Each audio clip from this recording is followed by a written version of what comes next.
Typically, we are told, don't imagine failure, push failure out of your mind, only focus on success, fake it till you make it, or is a phrase that I absolutely hate, frankly, because it's not even clear what that means. But if you look at the literature, the scientific literature, what the Balcetis lab and other labs have shown is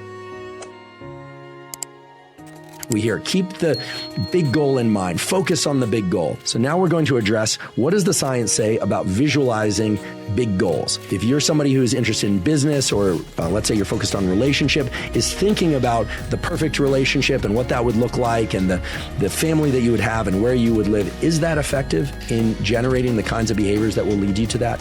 Is it effective to think about the big win at the end? Well, it turns out it is, but you have to be very, very careful with when and how you implement that visualization, because if you do it correctly, it can really serve your goal seeking well. And if you do it incorrectly, it can undermine the entire process. So does visualization work? Well, turns out that visualization of the big win, the end goal, so the Super Bowl win, or 8 gold medals in the Olympics, or graduation from the university of your choice, or making a certain amount of money, or finding the partner of your choice, etc. That visualization is effective in getting the goal pursuit process started, but it actually is a pretty lousy and maybe even counterproductive way of maintaining pursuit of that goal, meaning continuing to engage the sort of actions that are going to get you to eventually achieve that goal. I think this is going to be surprising to people at first, but if we think about the physiology of the blood pressure system, it'll make sense. Good scientific studies have been done where people are told to imagine or even script out their long-term vision and goal for themselves. What is the big goal? And they're taught to or told to imagine it with a rich amount of detail, to think about how it's going to feel in their body and the big win. And basically what happens is, if you measure people's blood pressure or other metrics of physiology, you see an increase in that systolic blood pressure.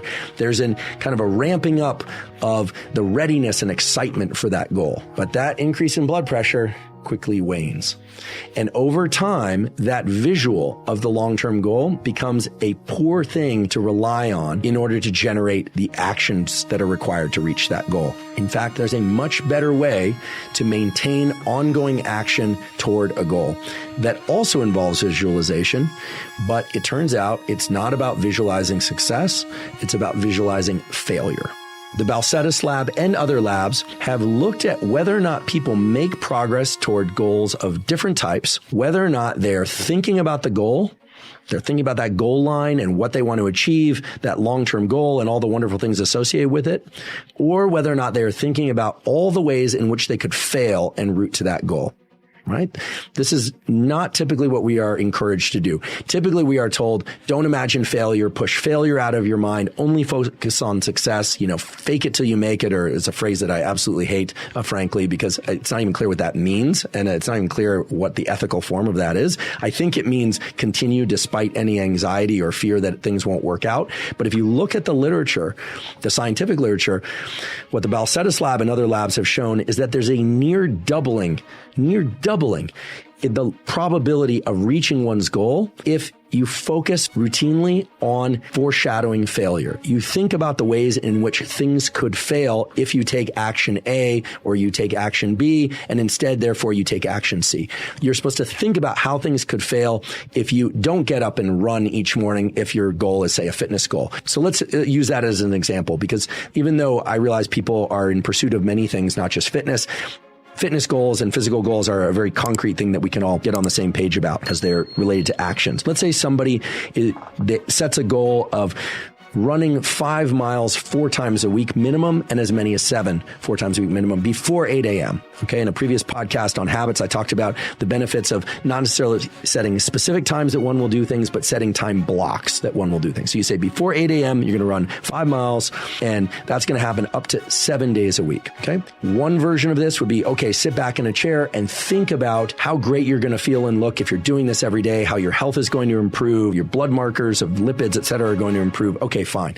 That's the visualization goal of visualizing the endpoint. Turns out that is far less effective and maybe even counterproductive compared to thinking about what's going to happen if you don't do this, the negative health outcomes that are going to occur, the disappointment you're going to have in yourself, the fact that you're going to wait until 7:30. That's not long enough for many people to run 5 miles. You go to put on your shoes, and it's going to be pouring rain or even hailing or snowing outside, and now you're not going outside unless you're somebody who's particularly motivated to do that. So foreshadowing failure turns out to be the best way to motivate toward goal pursuit. In fact, as I mentioned before, there's a near doubling in the likelihood that people will reach goals of any kind when they're constantly thinking about how bad it's going to be if they fail. If we think back to the neural circuit associated with assessing value in our goal pursuits, this makes perfect sense. The amygdala, that center of the brain that's involved in anxiety and fear and worry, well, the amygdala is one of the 4 core components of our goal setting and goal pursuit circuitry. And there's no bypassing that. There is no one listening to this or watching this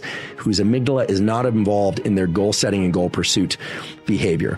And so while I'd love to be able to tell you that all you should think about is rainbows and puppies and all the wonderful, rewarding things that are going to happen when you achieve your goals, the truth is you should be thinking mainly about how bad it's really going to get if you don't do it, how disappointed in yourself you're going to feel, how it will negatively impact you, if not in the immediate term, in the long term, if indeed your goal is to reach your goal. So I want to emphasize that I'm not interested in encouraging people to flagellate themselves. I'm encouraging people to achieve their goals. And it turns out the best way to do that is by foreshadowing failure. And the more specific you can get by writing down or thinking about or talking about how bad it will be if you don't achieve your goals, the more likely you are to achieve those goals. Part of the reason for that almost certainly has to do with increases in systolic blood pressure and increases in readiness in your system when you imagine failure. The brain and body are much better at moving away from fearful things than towards things we want. I wish I could tell you that wasn't the case, but there is a true asymmetry in the way we are built. In fact, the brain and body can engage in what's called one trial learning. When something bad happens, we eat a food that makes us sick, we have an interaction with a person or place that we really don't like, it only takes one trial to one event, one time, to reorient or rewire our neural circuitry so that we have a bias toward moving away from that thing in the future.